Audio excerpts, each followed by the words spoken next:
for Joe Posniak, everybody. Joe Posniak!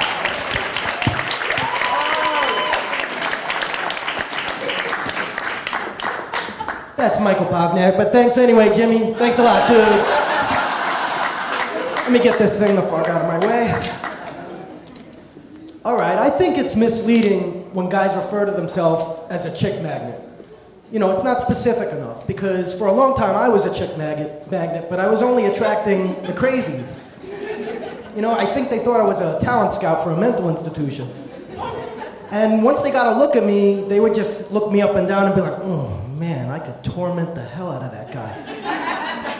And then of course, those are the ones I would pick for a relationship, and it would go bad, and then, you know, I wouldn't end up with just the standard broken heart. I'd end up with personal injuries and near-death experiences. I lived with one girl for 6 years, and she was verbally abusive. She actually threatened me on a physical level. I was afraid to go to sleep at night. And even more humiliating than that was she owned this cat, and she treated this guy better than me. She treated him like a king. And I had nothing against the little dude, but for one, she never made me no fancy feast.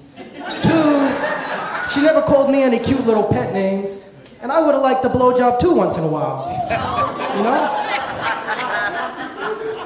But the one positive thing is it makes it really easy for me to appreciate my new girlfriend, because first of all, she's been deemed clinically sane by a medical professional, which is an amazing change of pace for me. I really enjoy that. And she's also really considerate. She knows that I'm tight on money, and she's down to stay home and just watch movies sometimes. And the other day we were watching that movie Avatar, the extended version, and it was really good. And then afterwards I gave her the extended version of myself, which I highly recommend too. But I'm watching this movie and I'm getting really angry because these alien humanoid bastards are so freaking lucky. First of all, they're all blue from head to toe, so they got built-in permanent sunscreen. They're all skinny and have six-pack abs, so no obesity issue on their planet. But here's the kicker. These guys have the ultimate evolutionary trait for mating. They have this ponytail appendage coming out of their head, and before they ever mate, they conveniently plug it into each other, and they commune on a telekinetic level. So there's no dirty laundry, there's no skeletons in the closet, no lies, no secrets. They see everything about each other ahead of time, and then they actually say, I see you. Well, meanwhile, back here on Earth, it took me forever to find the right mate, because when girls would lie to me, I wouldn't see shit. You know, I'd be on these dates and I'd be like, this girl seems pretty cool and normal, but what she was doing was just, you know, keeping the insanity in check until we became a couple. And then that's when she would become mentally unhinged, you know, start to abuse drugs and alcohol, start to abuse me, you know, threaten to kill me, threaten to kill herself. It was like I was fucking Charlie Sheen at this point. I think natural selection simply dropped the ball on us. Like, I came to the conclusion that Charles Darwin was a fucking asshole. Because I want to know, where's our lie-detecting ponytail deal? If humans had this, there'd be no domestic violence, no divorce rate, and it would have saved me a hell of a lot of pain and heartache and time, because with this ex I lived with, I could have just said on the second date, you know something? We're really starting to dig each other. Why don't we hook up our love tales so we could see where we stand? And then I would have just had to dim the lights and throw on some Luther Vandross, and we would have plugged into each other like two organic iPods of love and honesty, you know? And then I would have looked deeply and passionately into her eyes, and I would have said, wow, I see you. You crazy, evil bitch. You're still freaking married to somebody else, and holy shit, you liar. You're not even able to have kids. You're gonna alienate me from my family. You're gonna try to kill me in my sleep.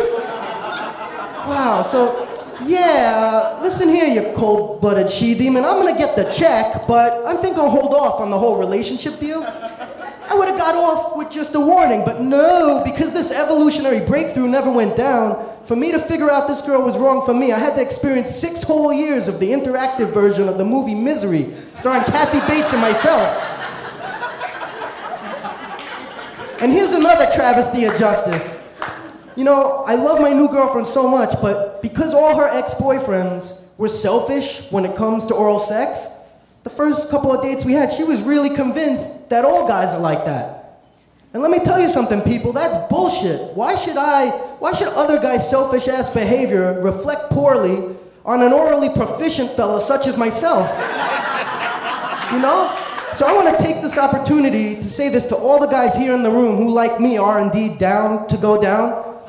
There's a shout out to my Fellowship of the Honey Pot Hustlers, to my brethren of the Beaver Fever. Guys, my brothers, we band of brothers, testify. We gotta form a union or something, a coalition. This atrocity cannot stand.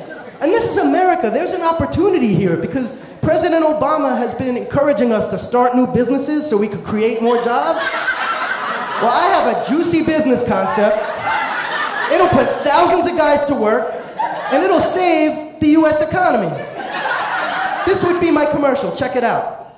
Ladies, if you are unhappy with your man in every way, but if for some reason he cannot or will not provide oral pleasure, it's not a thing. Don't let your muff get in a huff. Don't let your hot pocket cool off. Give us a call. We could have a skilled technician down there, lickety-split. Our fully licensed G-spotters and conolinguists are unbelievably thorough. You think that Roto-Rooter cleaned your pipes? Let's just say we are deeply, deeply passionate about what we do. And our low prices are such a great value, so it's simple vaginomics. So please, for all your oral dilemmas, give us a call. We are at your cervix. Thank you. That's my time, folks.